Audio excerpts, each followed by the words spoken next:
Let us pray.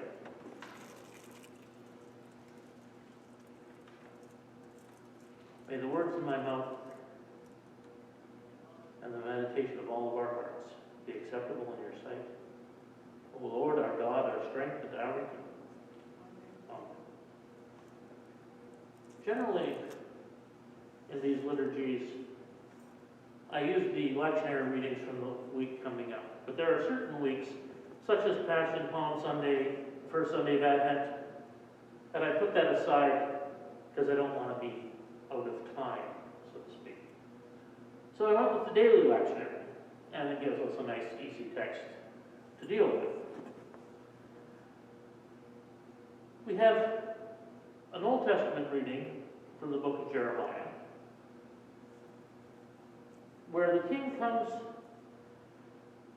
and says to Jeremiah, "Why are you prophesying all of these terrible things about us?" We sometimes hear the term today, toxic positivity, where everything's positive all the time. And that's what the king is wanting from his prophets. He wants his prophets to say all the wonderful things the king is doing and how the Babylonians are going to just disappear. They'll be defeated, don't worry about it. You just have to think happy thoughts and the Babylonians will disappear. Military campaigns don't work that way. And in this case, also, Israel has brought this upon themselves.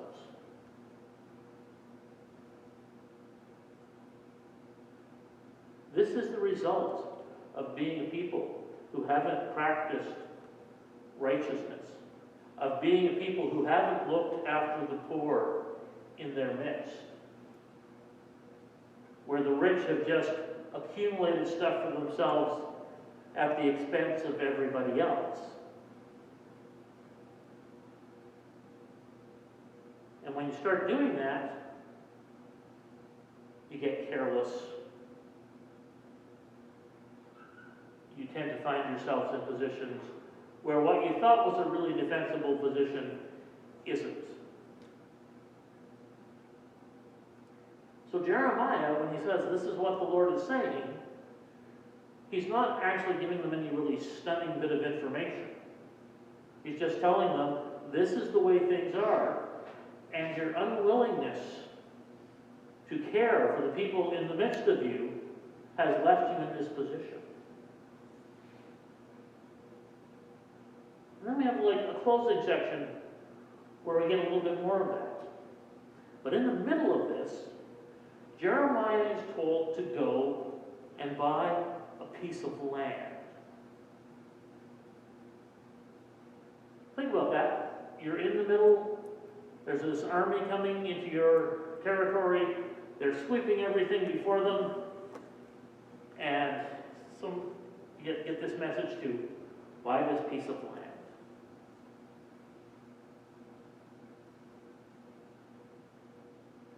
This is a reminder to Jeremiah that even though he has been told to speak these words of judgment, to let people know what is going to happen, there is a bigger picture. There's a later picture. And that picture is one where the people who have been exiled to Babylon will return home. They will find that home place again. You know, we had those readings by the rivers of Babylon where we sat down and cried. We wept when we remembered our homeland. They will go through that time of weeping, that time of loss and pain. But there will come a time of restoration. In the middle of the despair, Jeremiah is receiving a message of hope. That it will be a different world at some point. And that's what to hope for, what to wait for. And then we get to this gospel reading, where a group comes to Jesus, this is a group of individuals, and they say, well, here's a question for you. When the resurrection comes, a man has married a woman, and he died before she could have children. And this goes on through 7 sets of brothers. Who is the woman going to be married to in the resurrection?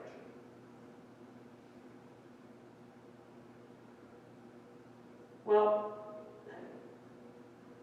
one of the reasons, or the main reason, that the first situation exists, that the brother and the next brother and the next brother marries, is because that's sort of the only way of making sure that the widow has someone to take care of herself, help her take care of herself when she gets older. There's no Canada pension plan. There's no, invested securities or anything like that. So that provision there is one for making sure that she doesn't die penniless, that she doesn't spend the rest of her life in a situation scrambling to find the basic necessities of survival.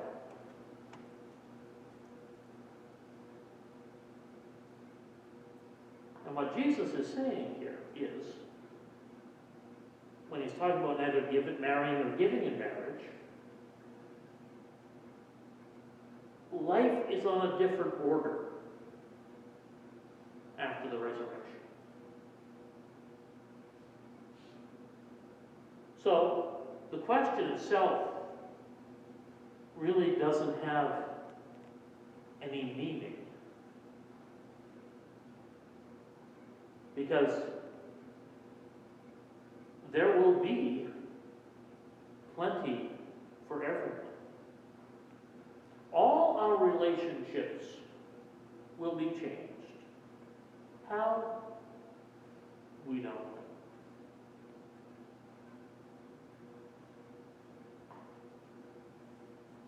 But there will be no need for making a marriage contract to make sure that there are children who come to look after the parents when they get old.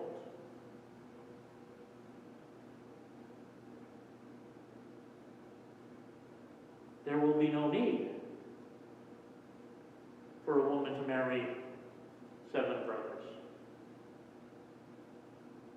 As one of 6 brothers, I think that's good news for her.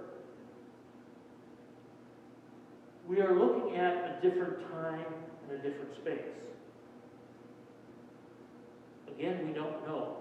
We get little hints. That when Jesus is raised from the dead, he has a body, but it's different from the body he had when he was prior to his death. Prior to his death, he didn't walk through doors.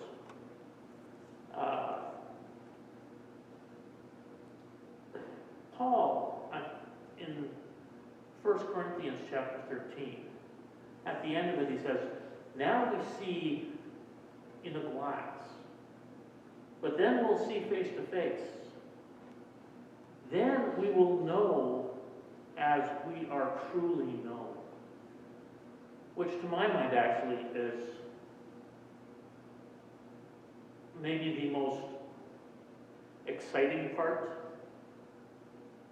of the idea of the resurrection body and the resurrection life.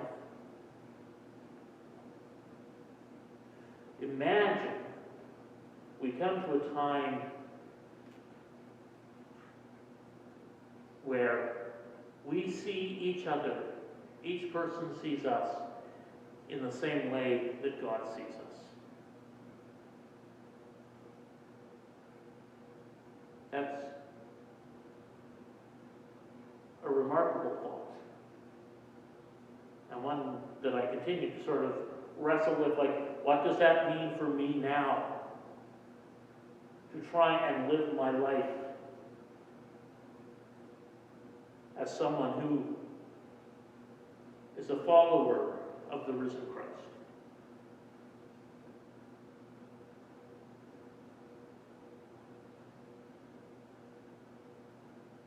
So, on Sunday, we begin Passion. We journey with Jesus from the adulation of the crowd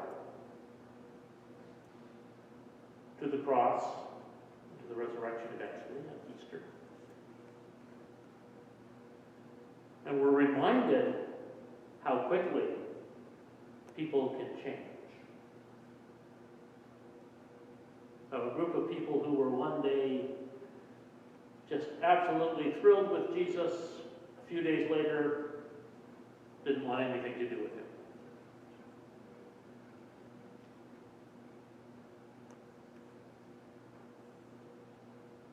And it leads to Jesus' death.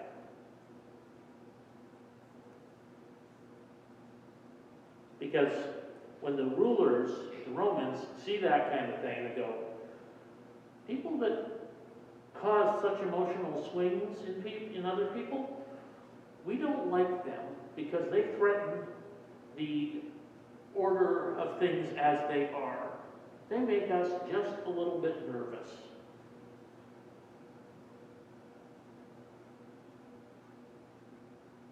And so they figure the best way to settle things down is get rid of this guy. And they almost succeed. But as we go through this Passion Week coming up, let's go wondering, how can we see each other in the way that God sees us? In our grief and sorrow on Good Friday, as we sit patiently through Holy Saturday, and as we celebrate on Easter Sunday.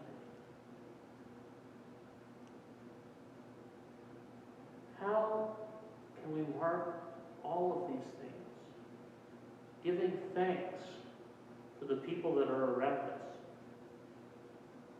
for the people that God has brought into our lives, and knowing the deep love of God made exemplary in Jesus Christ can be the love that we have